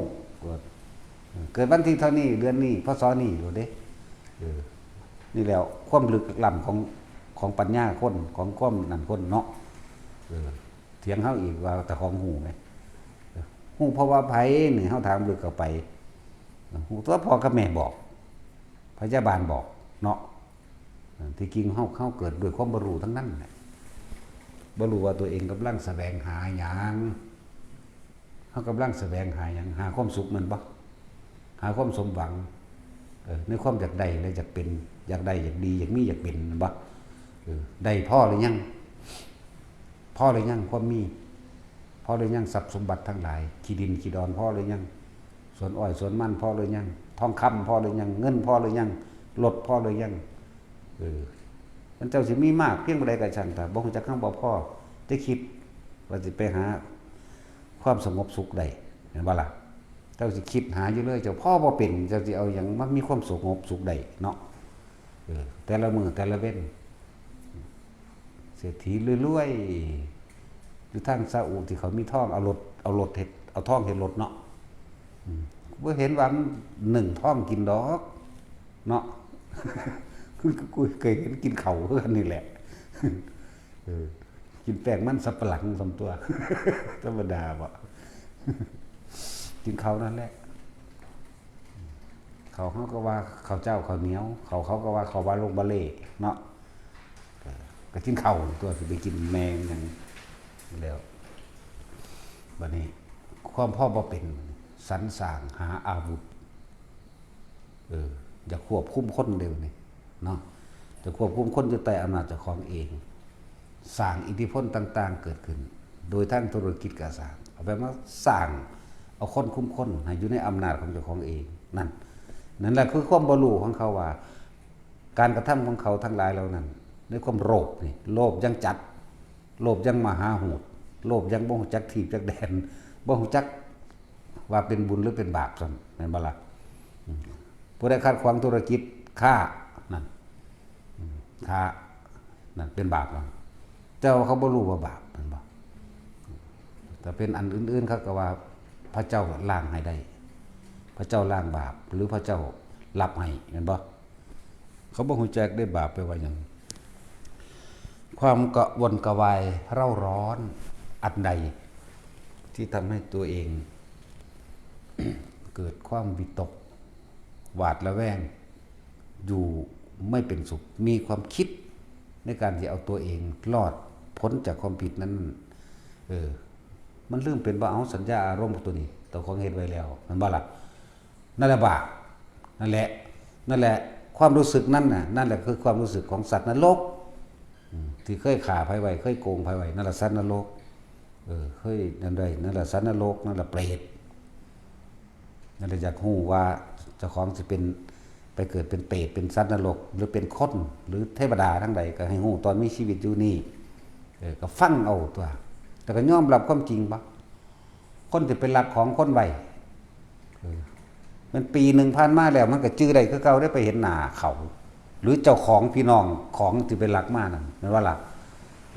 มันก็ปราบขึ้นมาคือเก่าตัวสะดุ้งวันไหวขึ้นมาทันทีทั้งสั้นแล้วคือย่ายยังตีนจุ่มอะไรลืมซื้ออีกแล้วล่ะแล้วไปหลักปลาขอนไปเราบ่เคยเบาไผฟังเลยแม้กระทั่งผัวเล่าเข้าไปทวงเล่าที่แต่สมัยเล่าปุ่นหลายยังเลี้ยงลูกอยู่คนจะว่าเล่าเถ่า80กว่าแล้วแต่เขาไปว่าโอ้ยยายหลักปลาขอนเจ้าไปหลักปลาขอนเจ้าเฮ็ดจังซี่หัวว่าสั่นธรรมดาบ่พอตาเฮาสะกิดปั๊บทุกภาพแห่งความทรงจำทุกอารมณ์ความสุขทุกการกระทำพุทธขึ้นมาเด้นี่เจ้าสิยองไปแบบนี้ยองไปแบบนี้เจ้าอันปลาสูตรตัวนั้นมันใหญ่ตราบเจ้านำเอาตัวนั้นจักว่าเจ้าก็นำเอาคุบเอาว่าสั่นเขาเรียกก็โยกขึ้นมาส่องเบิ่งยันคนมาเห็นเจ้าก็หมบลงเอาอีกเฝ้าเอาบัดนี้เจ้าก็ถอยขึ้นมาในห้อยเก่าเจ้าเสียงปลาก็ตราบจากไปอยู่ยันเขามาเห็นเวลาเจ้าถอยหลังขึ้นมาเจ้าเอามือลูบห้อยตีนจากว่าล่ะว่าลากตีนจุ่มจากว่าลากตีนโค้งๆคนบ้านนั้นที่มีผู้เดียวตีนแบบนี้ผู้ใดก็สิชื่อได้บ่ได้เห็นห้อยนี่จากว่าแล้วก็เลยต้องเอามือลูบทั้งนั้นแล้วบัดนี้ขึ้นคันหน้าจะเอาหัวเข้านี่ขึ้นก่อนจะก็เอาขึ้นมาแบบนี้ เจ้าก็มือลูบแล้วเจ้าก็ดึงเอาหญ้าดึงเอาเฟื่องแถวนั้นแหละมาปกห้อยตีนเจ้าเป็นบ่หัวยอมรับดิมันว่าซั่นมันจื้อได้เบิดทุกอนุของผู้เฮ็ดเองนั่นแหมเฮาก็เว้าเดาไว้จังซั่นน่ะถ้าเสือกเป็นอีหลีบัดนี้ไปถามคนอื่นเจ้าเว้าให้เพิ่นฟังว่าซั่นแม้กระทั่งตัวเองก็บ่เคยเว้าให้ไผฟังสิไปถามผู้ใดว่าเจ้าเว้าเพิ่นฟังเอามันมีอยู่บ่คนสิไปอันกล้าเว้าความเลวของเจ้าของให้ผู้อื่นฟังบ่มีแต่ปิดบังไว้เนาะมีแต่ปิดบังไว้เด้หัวได้บ่นี่คิดบ่คิดหัวก็คิดพอว่าเจ้าของก็บ่เคยเว้าให้ผู้ใดฟังแม้กระทั่งผัวเจ้าของเองเนาะนั่นแหละมันบ่ลืมดอกแนวจังซี่บัดนี้ถามว่าเวลาเจ้าไปพ้อกันเจ้าของหน้าเขานั่นเจ้าคิดพ้อบ่คิดพ้อแน่ แล้วก็คิดพ้อตัวบัดนี้ไปพ้อหน้าเจ้าของหน้าหรือลูกเจ้าของหน้าหรือพี่น้องเจ้าของหน้าก็สร้างแต่ที่จริงกับพี่น้องก็คือเล่าเองนั่นแหละจังซั่นเด้หัวสะอื้นสะอ่อนนั่นแหละคือบัดนี้เพิ่นจึงยอมรับเข้าใจว่ายอมรับโอ้ยตะกี้มันก็ทุกข์ยากเนาะอยากได้อยากดีอยากมีอยากเป็นหาอยู่หากินเลี้ยงลูกเลี้ยงหลานเลี้ยงในทางนี้มันผิดนะเฮาก็บอกยอมรับแล้วยอมแล้วยอมแล้วถ้าเจ้าจะพ้นผิดใดเจ้าต้องอยู่กับลมหายใจจังว่าล่ะสอนให้ภาวนาตัวบัดนี้ถ้าไปคิดมันขึ้นมาเพราะว่าเจ้าบ่คิดกระทั่งค่อยคดของเจ้าขึ้นมาให้ได้นะนี่แหละต้องบอกว่าอำนาจแห่งพุทธะที่คนฝึกหัดดีแล้วมันรู้เมื่อรู้แล้วก็สี่ความผิดให้เจ้าสำนึกผิดด้วยตัวเจ้าเองนี่แหละเรียกว่าผู้ชี้ขุมทรัพย์อยากว่าล่ะขุมทรัพย์นี่บ่แม่นทรัพย์สมบัติเงินทองอย่างอื่นเป็นอริยทรัพย์เป็นหนทางแห่งความบ่เบียดเบียนอีกนั่นแหละแล้วก็ฝึกหัดนำแล้วก็มาซุมื้อฟังซุมื้อเฮ็ดตามไปเรื่อยจนตายนั่นล่ะนั่นแหละผู้ใดอยากพ้นจากกรรมเก่าเด้อ อย่าคิดถึงเรื่องเก่าๆต้องมีวิธีในการที่สิบ่คิดถึงเรื่องเก่าๆบ่ซั่นพวกเจ้าก็นำกลับมาสะสางของเก่าอีกจักบ่ล่ะกลับมาเพื่อสิเฮ็ดอันเก่าๆเดิมๆที่เจ้าของก็เฮ็ดไว้เพราะว่าพวกเจ้ายังมีความปรารถนาอยู่เนาะวิธีมันก็บอกซุมื้อเด้ล่ะทรงฌานเจริญฌานด้วยสติปัฏฐาน4อาศัยอานาปานสติลมหายใจเข้าออกแล้วก็อยู่กับความรู้สึกในกายนี่นิ่มนวลอยู่กลางหัวกลางหน้าผากก็ว่าไปนี่เฮ็ดอยู่หั่นแหละผู้ใดบ่เป็นมาฝึกเอาตัวมันมีอานิสงส์มากกระดอกเวลาใดขณะใดครู่ใดนี่ที่เราเป็นผู้มีความรู้สึกอยู่กับลมหายใจเข้าและออกเวลานั้นขณะนั้นศีลก็อยู่หั่นทานก็อยู่หั่น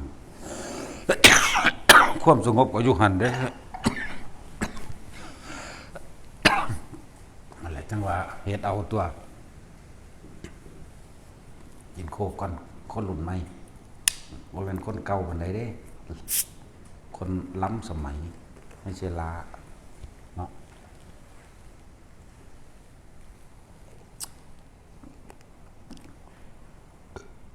โอ้ยเอื้อมหน่อยหามึงกินบ่หลายกินโคกโชว์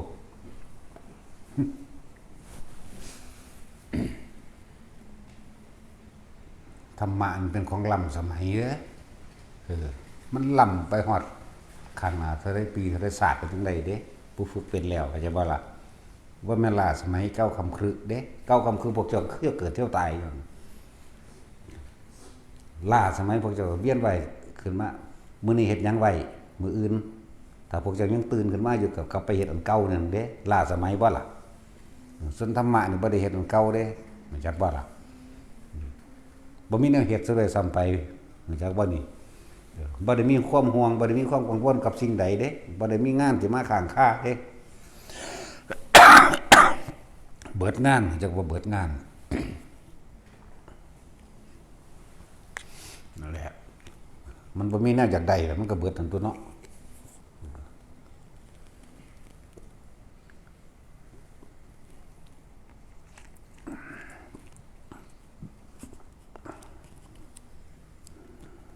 หวานทานก็ง่ายอยู่นะกสิน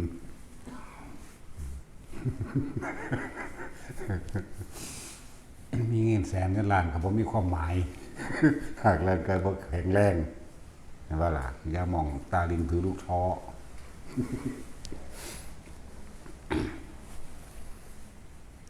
นั่นแหละผู้ใดเข้าถึงความจริงแล้วก็ฝึกหัดปฏิบัติเอาเองเห็นบ่ซะบ่มีผู้ใดฝึกหัดปฏิบัติให้เจ้าของได้นี่แต่บ่แม่นเจ้าของเฮ็ดเอาเองแม่เวลาใดขณะใดสิอยู่กับลมหายใจท่านก็อยู่หันศีลก็อยู่หันความสงบก็อยู่ในหันเด้ท่านศีลภาวนาหรือปัญญาก็อยู่ในหันเบิดบารมี10ก็รวมอยู่หม่องเดียวอยู่แค่เพียงลมหายใจนี่นึงเด้ท่านศีลเนี่ยขมะปัญญาวิริยะขันติสัจจะอิทานเมตตาและอุเบกขารวมอยู่ในคนรู้สึกในลมหายใจนี่นึงเด้ท่านหยังกระท่านการฆ่าสัตว์ท่านการลักท่านการประพฤติผิดในการท่านศีล5นั่นแหละอยากบ่ล่ะถึงสั่นตัวความคิดของเฮาบ่ได้ไปคิดอยากทำลายผู้ใดมันบ่มีความคิดนั่นแหละก็เลยทั้งศีลทั้งทานทั้งทุกอย่างก็อยู่ในหันเบิดแล้วแล้วผู้ใดทำอานาปานสติลมหายใจเกิดความชินชำนาญทำบ่อยทำมากเกิดความชินแล้วจังซี่ฝึกตนเองยังยิ่งยวดไปดีแล้วได้อรหันต์ตับผลในขณะที่มีชีวิตอยู่สำตัวนั่นแหละถ้าจะฮู้ว่าเจ้าของสิเป็นหยังบ่เป็นหยังก็ฮู้ตอนมีชีวิตนี่เด้แม้นขะนั่นบ่ได้ในขณะที่มีชีวิตก็ได้บาดสิตายเด้บ่แม่นธรรมดาเด้ฝึกอานาปานสติเด้อพวกเจ้าฝึกเอาไว้ตอนนี้หรือผู้ที่ป่วยแล้วก็ตามก็ฝึกไปแต่ตอนนี้แหละบางที่แค่จักบ่ล่ะลมหายใจฟังไปพร้อมใครควรยอมรับความเป็นจริงมันเหมือนความเพิ่นหลับความปลื้มจริงของเจ้าของกับของเองแต่ว่าล่ะบอกทางให้แล้วอยู่แล้วบ่มุ่งมันอย่างอื่นบัดสิมุ่งมันอยู่กับลมหายใจฟังธรรมพร้อมตายไปกับลมหายใจพร้อมได้อรหันต์เลยก็มีเด้แม้นบ่ได้อรหันต์อนาคามีจังซี่เด้บัดนี้นั่นแหละเฮ็ดตัวมันไม่เคยเฮ็ดให้ไผได้นะตราบใดที่บ่ถึงพระนิพพานก็ยังเที่ยวเกิดเที่ยวตัวพวกเจ้าบ่ว่างปัญหาและอุปทานปานนี้บ่มีความอยากนึงเด้ล่ะบ่แม่นของยากเนาะยากมันคิดเอาคิดเอาปรุงแต่งไปภาวนาต้องมีสุดขาวต้องอันนั้นอันนี้สารพัดต้องพิธีต้องยกคู่ต้องถือขันสารพัดแม่นบ่ล่ะต้องเดินจงกรมแบบนั้นต้องเข้าเวลาเข้าคอร์สกับเขตเนาะบัดกิเลสตัณหาเกิดนะบัดความอยากได้ในทรัพย์สินสมบัติต่างๆเกิดนะมันคือบ่ได้เข้าคอร์สมันคือบ่สามารถทานมันคือบ่ใส่สุดขาวเนาะมันก็ปึ้งขึ้นมาโหลดศูนย์ใส่กันโหลดนั่นแล้วแต่วิธีที่ง่ายเพิ่นก็บอกเรานึกถึงลมหายใจปั๊บคิดฮอดลมหายใจแน่คิดถึงลมหายใจแน่แล้วก็ทำความรู้สึกจากความลมเข้าลมออกนี่เด้มันก็มาดับตัดความคิดออกจากความอยากได้อยากดีอยากมีเป็นความปรุงแต่งไปบ่ได้อารมณ์บ่เกิดมันก็ดับตัวเด่นน่ะจักบ่ล่ะเฮ็ดไปเรื่อยๆตาบอกง่ายๆแต่เฮ็ดยากเนาะเฮ็ดยากสำหรับคนที่บ่คิดที่สิเฮ็ดง่ายสำหรับคนที่คิดที่สิเฮ็ดมีความพอใจใจว่าล่ะมีฉันทะความพอใจมีความเพียรพยายามคือวิริยะเอาใจใส่จดจ่อจิตตะมีวิมังสาความเลือกเฟ้นความคัดเลือกสอบถามนั่นนี่เห็นบ่ล่ะฉันทะวิริยะจิตตะวิมังสามันก็เกิดกลายเป็นนัตถิมีความยินดีมีความพอใจฉันทัสสหานินัตถิธรรมเทศนายะหานิยินดีในการที่จะฟังตัวบัดนี้จากบ่ล่ะใครคนที่หน้าตามความเป็นจริงนัตถิวิริยัตสหานิเพียรพยายามในตนนัตถิ เนี่ยเมื่อความเพียรพยายามแล้วมันก็วิปัสสนายะหานิหมายถึงรู้ตามความเป็นจริงเข้าใจแล้วแจ่มแจ้งแล้วรู้ธรรมแล้วเข้าตามความเป็นจริงแล้วจากว่าล่ะนัตถิสมาธิทัสสะหานิจิตก็ตั้งมั่นแล้วเนี่ยตั้งมั่นก็ต้องบ่หวั่นไหวในโลกธรรมเนี่ยจากว่าล่ะไผด่าไผเว้าความนั้นความนี้ไผยกย่องก็ซื่อๆรู้มันก็นัตถิวิมุตติยาหานิตัวแล้วก็ประกอบนัตถิทวานัตถิระวานัตถิอภูตังนัตถิเวคายิตตังนัตถิพยาวตมโนสุดท้ายแล้วมันน่ะนัตถิอปฏิสังขารุเปขาปล่อยว่างจากสังขารทั้งหลายทั้งปวงหาประมาณบ่ได้จักว่าล่ะจักอัปปะบ่หาประมาณบ่ได้นั่นแหละอัปปะสังขารุเปขาเข้าใจบ่บาดปล่อยว่างในสุดแม้กระทั่งความคิดจะบ่ปล่อยออกหมดแล้วนั่นแหละนัตถิทวามันหยังก็รู้ในอายตนะ12นั่นแหละฮู้จักสิเว้าไปหยังดอกจักสิเว้าไปหยังเพราะสำนันแหละเนาะแค่คิดถึงผู้ดังหรือสื่อมือหนึ่งมันพอหานาทีบ่วะเอาต่อกันละเรียกว่าเอาต่อกันในเบิดมือนั่นแหมเอานี่จัก2 วินาทีเที่ยวนี้จัก3 วินาทีนี่แหมเนาะเอาเที่ยวนี้จักนาทีนึงเดี๋ยวโดนคักเลยใจสิขาดเศร้าเนาะดีนั่นแหละมันสิทำใดตัวนี้นั่นแหละอย่าลืมว่าเราต้องเป็นประธานตัวเองเราต้องเป็นผู้นำตนเองใจเป็นใหญ่ใจเป็นประธานเจ้าของเรื่องนำตัวของเองก็คิดนั่นแหละทุกคนแต่มีความเห็นตามความเป็นจริงและถูกตามความเป็นจริงแล้วบ่โดนบ่น่านดอกมันจะมีความเพียรความพยายามมันจะมีความพอใจในการที่ปฏิบัตินะให้ป้ายเรื่อยเขาก็เริ่มจาก1ก่อนเลยเนาะเหตุแห่งเกิดกำลังใจอันเด็ดเดียวเด็ดขาดเพราะเอิ้นบารมี10อย่างท่านศีลเนกขมะปัญญาวิริยะขันติสัจจะอธิษฐานเมตตาและอุเบกขานี่10อย่างบัดนี้ท่านก็เพราะว่าเบิ่งความเห็นแก่ของเจ้าของมันยังเป็นเจ้าของอยู่บ่มันยังแลกของอยู่ยังอยากนั้นกูท่านเฮ็ดหยังนี่ท่านเพราะว่าหยังนี่เฮาให้คนอื่นซอยเหลือคนอื่นนี่เพื่อสิเขามาซอยขึ้นบ่หรือเพื่อสิแลกนั่นแลกนี่บ่มันบ่ล่ะนั่นศีลคือหยังมันแต่เฮาเห็นตามความเป็นจริงได้แล้วผู้ใดก็ฮักเจ้าของเนาะรักใดที่จะเสมอด้วยรักตนเป็นไม่มีถ้าเรารักตัวเองจริงๆแล้วเราก็ไม่ควรทำร้ายบุคคลใดเลยแม้ทั้งมนุษย์และอมนุษย์แน่เนกขมะก็คุ้มตัวเองตัวบัดนี้มันก็เป็นปัญญาขึ้นมาเห็นตามความเป็นจริงรอบรู้ในกองสังขารสิ่งทั้งหลายทั้งปวงนั้นล้วนแต่เป็นเครื่องประกอบกันขึ้นแล้วก็แตกดับส่วนทำลายทั้งนั้นเนี่ยก็เห็นตามนี้ไม่มีอะไรยีรังยั่งยืนมีแต่ความเกิดแล้วก็ความดับนั้นผู้ใดยึดเพิ่นนั้นทุกข์แน่ก็นิจจังทุกขังไปทั้งสร้างใจใส่เจ้าของมันสู่จุดหมายมาละนั่นแล้ววิริยะขันติสัจจะอธิษฐานเมตตาและอุเบกขามันก็เริ่มจากก้าวแรกที่กล้าซะก่อนตัวบนทางนี้ว่าถ้าผู้ใดเดินไปถ้าเดินให้สุดทางได้แน่นอนเข้าใจบ่แต่ส่วนมากมันบ่เดินสุดทางมันถิ่มลงระยะกลางทางเนาะนั่นแหละคือความผิดพลาดอย่าดูถูกความสามารถของตนทุกคนมีความสามารถเบิดเด้ความพ่ายแพ้อันยิ่งใหญ่คือการความพ่ายแพ้แก่ความสามารถของตนเข้าใจว่าล่ะทุกคนมีความสามารถเสมอกันเบิดได้บัดสิเป็นยกแม่นแล้วเพิ่นบารมีสูงว่าซั่นสูงเพิ่นก็เฮ็ดเอาเจ้าของก็เฮ็ดได้โหคนคือกันมันเป็นจังซี่บ่ได้แม่นบ่ซั่นนั่นแล้วก็เอามานะละอาทิฐิมานะนี่ล่ะเว้ยแม่นบ่ซั่นเอาตัณหาละตัณหาอย่างว่านี่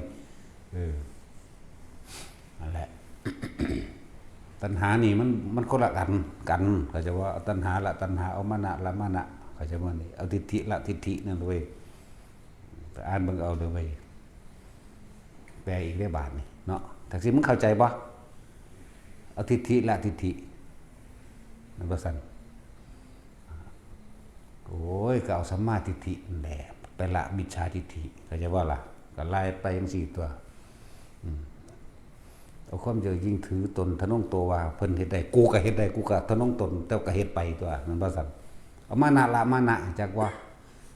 บ่แม่นเอามานี่มาละมานะเด้มันสิเป็นปีติชูใจและเจ้าแก่แต่จินรู้จักว่าจักชูใจบ่มันยังเอาแมวตัวชูใจแม่นบ่ซั่นเจ้าแก่เด้อซั่นกวางติก็มาตัวเจ้าแก่ก็เลยเนาะ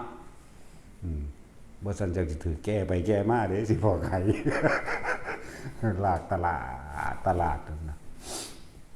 นั่นแหละทุกคนเป็นผู้นำตนเองบ่มีสิ่งศักดิ์สิทธิ์ใดๆทั้งสิ้นอินพรหมยมยักษ์นั้นเขาสิมีจริงแต่เขาก็ดลบันดาลหยังบ่ได้ทุกคนที่สมหวังได้ก็เพราะว่าความเพียรพยายามของตัวของเองโดยมานะของตัวของเองจักบ่ล่ะเฮาก็เฮ็ดไปตั้งนี้เท่าตายมันสิบ่ได้บ่วะเนาะเฮ็ดไปแล้วเว้ยตอนนี้พวกบ่ทันได้อาจสามารถสิตัดสินปวดได้ก็สะสมไปซะก่อนตัวแม่นบ่ล่ะบ่สะสมมันสิได้บ่เงิน100นึงตะขาดอยู่2 บาทมันก็บ่แม่น100เด้อล่ะเนาะเรื่องสั้นแล้วเรียกว่าทุกคนมีสิทธิ์เสมอกันเบิดธรรมะนี่บ่แยกแยะบ่ได้แยกว่าชนชาติและประเทศใดบ่มีศาสนาเด้แต่ที่พูดถึงคำว่าศาสนาแล้วเห็นบ่ซั่นธรรมะนี่บ่ต้องไปว่าต้องเป็นของศาสนาพุทธเท่านั้นก็บ่แม่นต้องคริสต์เท่านั้นก็บ่แม่นฮินดูซิกโปรเตสแตนต์อิหยังก็บ่แม่นบ่แม่นเลยคือใจเฮาเองจักบ่นี่นั่นแหละธรรมะนี่เกิดแก่เก็บตายเสมอกันบ่ได้เลือกชนชาติและศาสนาใดทั้งสิ้นนี่คือธรรมะนี่คือความจริงทุกชีวิตสรรพสัตว์เกิดแล้วก็แก่เก็บตายเหมือนกันน้ำร้อนรวกร้อนเหมือนกันอย่าบ่ล่ะหิวเหมือนกันบุคคลที่รักพัดพรากจากไปหรือตายจากบุคคลที่รักก็ทุกข์เหมือนกันอีกบ่ได้เกี่ยวกับสัตว์กับคนพร้อมเด้แม่นบ่ล่ะนั่นแล้วนี่คือธรรมะเสมอกันคือนึกว่าความจริง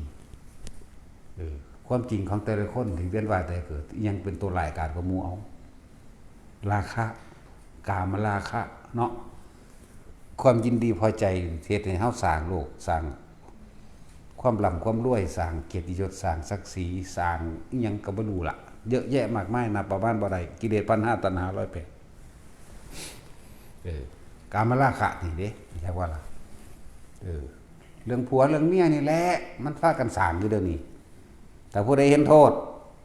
ก็ข่มตนเองซั่นตัวเนาะเอาผัวกับเมียเอากันแล้วบ่นอนเอากันบ่มีดอกแม่นบ่มีแต่ในตำรานั่นแหละฤาษีดาบทเป็นพ่อเป็นแม่ของสุวรรณสามต่อมาก็มาเป็นปิภริมนุษย์ตลอดทั้งนางภัตตกาบิราณีนี่ว่าเป็นผัวเป็นเมียได้บ่นอนนำกันเนาะเนี่ยเขาเจ้าก็ข้ามได้ง่ายๆว่าเจ้าบ่สร้างบ้านสร้างเรือนอีกแล้วแต่ว่าเพื่ออะไรถึงนอนนำกันอยู่นำกันจนที่แรกก็อยู่นำพ่อเฒ่าแม่เฒ่าเนาะแต่สินญาติพ่อเฒ่าแม่เฒ่ายินก็เฮ็ดค่อยๆเอาแบบว่าน่ะได้ออกไปหาสร้างบ้านเอาเองเฮ็ดเรือนเอาเองแล้วก็จักมีที่ดินกินเอาเองเพราะว่าเฮ็ดไปนั่นครับถ้าพ่อเฒ่าแม่เฒ่าไปแม่นหน้าสูเด้จะย่ำขายมาของกูเนาะตัดสินเห็นว่าผุ่นนอนตื่นสายเห็นว่าได้กินคือเขานั้นหน้าสูงมันแปลนคือเขาว่าเขาว่าเด้แต่ว่าขายเขามากเลยของกูเด้เนาะนะครับแล้วก็บัดนี้ก็อยากมีหน้าเป็นของเจ้าของโอดทนพัดภาคไปรับจ้างเนาะมันบ่อ่านแค่นั้นอ่านใส่บัดนี้มีลูกมีหยังขึ้นมาคิดไปอีกเห็นบ่ล่ะแล้วเอิ้นว่าพลังแห่งรักใครเด้เฮาอันเพลงเขาแต่งไว้ถูกต้องเด้นั่นจะบอกเพื่อชีวิตเด่นเป็นธรรมะเด่นพลังแห่งรักใครมันบัญชาให้คุณทำอะไรทุกๆอย่างฆ่าคนก็ได้ฆ่าสัตว์ก็ได้ฆ่าเจ้าของก็ได้เด้แม่นบ่ฆ่าผู้อื่นก็ได้ฆ่าเจ้าของก็ได้ฆ่าได้ปึ๊ดฮอดพ่อฮอดแม่ เห็นบ่ล่ะแย่งทรัพย์สมบัติกันเนาะนั่นแหละหาลักก็ได้ปล้นจี้โอ้สารพัดเฮ็ดได้ทั้งนั้นกินเหล้าเมายาก็ได้มันบ่ซั่นนั่นแหละผิดเบิดนี่แหละเขาว่าพลังแห่งรักใคร่มันทำอะไรได้ทุกอย่างแม่นบ่ซั่นหรือว่าบ่แม่นมันเป็นหนี้อยู่นี่เพราะว่าหยังซั่นพลังหยังพลังขี้เกียจหาวพลังเติมบ่ซั่นตัวแต่มีรถคือดีนะไปแล้วบัดนี้พากันไปออกรถแล้วบัดนี้เนาะบัดนี้เงินเดือนผู้นั้นผู้นี้ตอนนั้นเท่านี้อันใจงวดรถเนาะอันนี้เฮ็ดนี่อันนี้เฮ็ดนี่เด้สารพัดเดี๋ยวมันเฮ็ดบัญชาให้เฮาเฮ็ดหยังก็ได้เขาว่าตัณหาเจ้าของอยากได้อยากดีอยากมีอยากเป็นเองเนาะซั่นแล้วจะเป็นเฒ่าแก่หรืออยากเป็นเจ้าของกิจการนั่นได้บัดนี้นั่นแล้วก็เป็นซั่นแล้วเราผู้บ่มีแม้ก็นอนกินอยู่หั่นแล้วก็เฮ็ดมั่งบ่เฮ็ดมั่งก็โลๆเล่ๆไปเด้เนาะถ้ามีครอบครัวมีผัวมีเมียแล้วบ่มีลูกก็จางเอาอยู่หั่นแล้วถ้าอันใดขาดทุนมากนี่จมให้กันเด้อผัวกับเมียนั่นวะแล้วกันนี่แหละพลังอันนี้แล้วเฮ็ดให้สัตว์ทั้งหลายเวียนว่ายตายเกิดสร้างโลกสร้างสงสารเฮ็ดให้ตัวเองทุกข์อยู่กับตัวนี้นี่ล่ะนั่นแหละจังว่าวันนี้สิ่งอันเป็นที่รักได้ให้เป็นทุกข์แม่นบ่ซั่นเอาสู้มีความสุขบ่สู้เป็นหนี้อยู่แล้วนี่ดีใจเด้กูเป็นหนี้ดีใจเด้มีอยู่บ่ว่ามีนะนั่นแหละทุกข์จึงเกิดจากสิ่งอันเป็นที่รักแต่ความจริงความรักไม่ได้ทำให้เป็นทุกข์เข้าใจบ่จะรักแบบไหนก็ช่างรักแบบบิดามารดารักบุตรล้วนแล้วแต่เป็นความปรารถนาและหวังดีหรือบุตรรักมารดาบิดาและปู่ย่าตายายจนทั้งสายโลหิตหรือสามีภรรยาถ้ารักจริงๆมันจะไม่ทำร้ายกันใช่ป่ะมันเป็นทุกข์เพราะว่ามันไม่ใช่ความรักแต่มันเป็นความใคร่แต่จะว่าละบาดนี่ใคร่อยากอะไรจึงบอกว่าความรักใดที่เอาไว้ครอบครองเพื่อสนองตัณหาตนความรักนั้นเป็นเหตุแห่งทุกข์ทำให้สัตว์ทั้งหลายเวียนว่ายตายเกิดจากว่าละไม่ถ้าหากเขาได้พวกไม่ก็ให้มันเอาตัวเนาะโอ้เป็นความสุขของเจ้าบอกก็เอาให้มันโลดแล้วเห็นป่ะแต่งให้พ่อก็เลยตัวพูดเมียเจ้าจากได้อีนั่นบอกก็ไปขอให้แต่งให้คอยมักเจ้าคอยหักเนาะเห็นได้ว่าแท็กซี่มึงมึงตายไปแล้วบัดนี้ทั้งส่วนแล้วมันบ่แม่นความรักพวกนั้นคนใคร่รักใดที่ปรารถนาการครอบครองเอาไว้เพื่อสนองตัณหาตนนั่นแหละรักนั่นแหละจึงเป็นเหตุแห่งทุกข์ทำให้สัตว์ทั้งหลายเวียนว่ายตายเกิดหาประมาณไม่ได้ถ้าผู้ใดเข้าใจถึงจิตวิญญาณในความรักจึงจะเข้าใจคำว่าที่เหนือแห่งความรักขึ้นไปนั่นคำสมมุติสัตว์โลกก็ได้เอากามนั่นแหละเป็นเหตุเพื่อให้สร้างบำเพ็ญบารมีก็มีเพิ่นบ่ไหวเพิ่นบ่อยากขอบคล้องเด้นี่จักว่าคือพระพุทธเจ้าเฮาเพิ่นเฮ็ดมานี่เพิ่นบ่ขอบคล้องเด้เข้าใจบ่ล่ะเพิ่นว่าเนี่ยมีแต่นางพิมพ์บ้าผู้เดียวเด้มีเป็นตลาดส่วนจะคัดกันกองออกมาแต่ว่าผู้ใดที่หวังว่าเป็นเจ้าของเพื่อสนองตัณหาตัวเองผู้ยิ่งส่วนมากเนาะมันก็คอยละออกเกิดกลายเป็นความอิจฉาริษยาลายเห็นว่าล่ะคือกินจะมาในบึกาคือมาคันธยะเห็นปะนั่นสั่นแล้วสำหรับเพิ่นมันลึกเข้าไปกว่านั้น